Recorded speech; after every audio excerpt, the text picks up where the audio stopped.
எனக்கு ரமணா ரொம்ப பிடிச்ச படம். எனக்கு எப்படின்னா, விஜயகாந்த் சாரை அதுக்கு முன்னாடி அவ்வளோ இதை விட மாசாக சீக்வன்ஸ் பார்த்துருக்கேன்.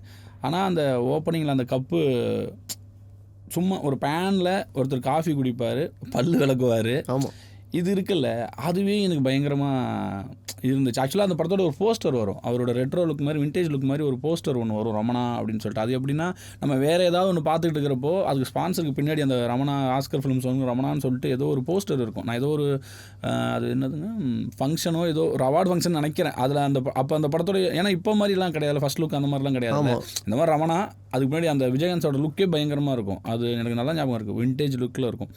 அதுதான் நான் பார்த்து அந்த கிளைமேக்ஸில் ஒரு ஹீரோ செத்துருவார், ஆனால் அது மாசாக இருக்கும் எனக்கு. அந்த மாதிரி ஒரு படம்.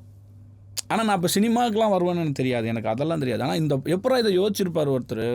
அதில் வர அந்த வசனங்கள்லாம் பயங்கரமாக அன்னைக்கு வந்து அந்த வசனங்கள்லாம் பயங்கரமாக இருக்கும். அந்த படத்தில் வர எல்லா சீக்வன்ஸுமே ஒரு அதிபுத்திசாலி தான். இதை ஒருத்தவங்க நார்மலாகவே நீங்கள் சொல்கிற அந்த சர்ஃபேஸ் லெவல்லாம் இதில் இருக்குது எல்லா சீனும். அதில் ஒரு எந்த சீன் வேணாலும் அதை நம்ம இது பண்ணிடலாம். நீங்கள் என்னால் எழுத முடியும் நான் யோசிப்பேன்னு வச்சுக்கோங்க. இப்போ நான் வந்து ரமணாவை இப்போ இருக்கிற இந்த வயசுக்கு இந்த இதுக்கு இப்போ நம்ம நிறைய சினிமாக்கள் பார்க்குறோம், இல்லை சினிமா நண்பர்களோட பேசும்போது டிஸ்கஸ்லாம் எந்த சீன் வேணாலும் நான் எழுதிடுவேன்.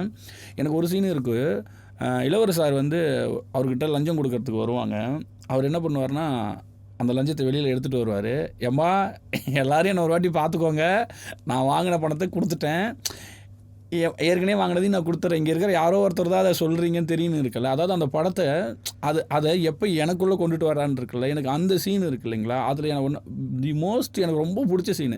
நான் இளவரசரை வந்து நெஞ்சிக் நீதி செட்டிலையோ கனா செட்டில் பார்க்கும்போது நான் சொல்லுவேன், சார் அந்த சீக்வன்ஸ் எனக்கு ரொம்ப, அந்த படத்தில் நான் அந்த படம் எழுதுகிறேன், ரமணாவை எடுக்கிறேன்னா மீதி எல்லா சீனை கூட நான் கிராக் பண்ணிடுவேன், அந்த படத்துக்கு உண்டான சீனுன்னு எழுதிடுவேன். ஆனால் இதை நான் எழுதியிருக்க மாட்டேன்னு தெரில சார் எனக்கு. ஒருத்தவன் அப்படியே எழுதியிருந்தாலும் அதை வந்து ரேண்டமான ஒரு ஆர்டிஸ்ட்டுக்கு நான் கொடுத்துருக்க மாட்டேன். அந்த படத்தில் மெயின் ஆர்டிஸ்ட் யாரோ அவங்களுக்கு அதை கொடுத்து அதை பண்ணியிருப்பேன். ஆனால் அது ஒன்று இருக்கல. அப்போ தான் எனக்கு அதில் ஒன்று தோணுது, இந்த படத்தில் இப்படி அதாவது ஒரு பாமரனுக்கு ஏன் இதை கனெக்ட் பண்ணணும், நம்ம அந்த இதை வெறும் ஹீரோ வில்லனுக்கு மட்டுமே இல்லாமல் இவங்களை வைக்கிறதுனால என்ன ஆகுனா, என்ன மாதிரி அன்னைக்கு சினிமாவே இல்லாதவன் தெரியாதவனுக்கு கூட அந்த படம் கனெக்ட் ஆகிறது இருக்குல்ல.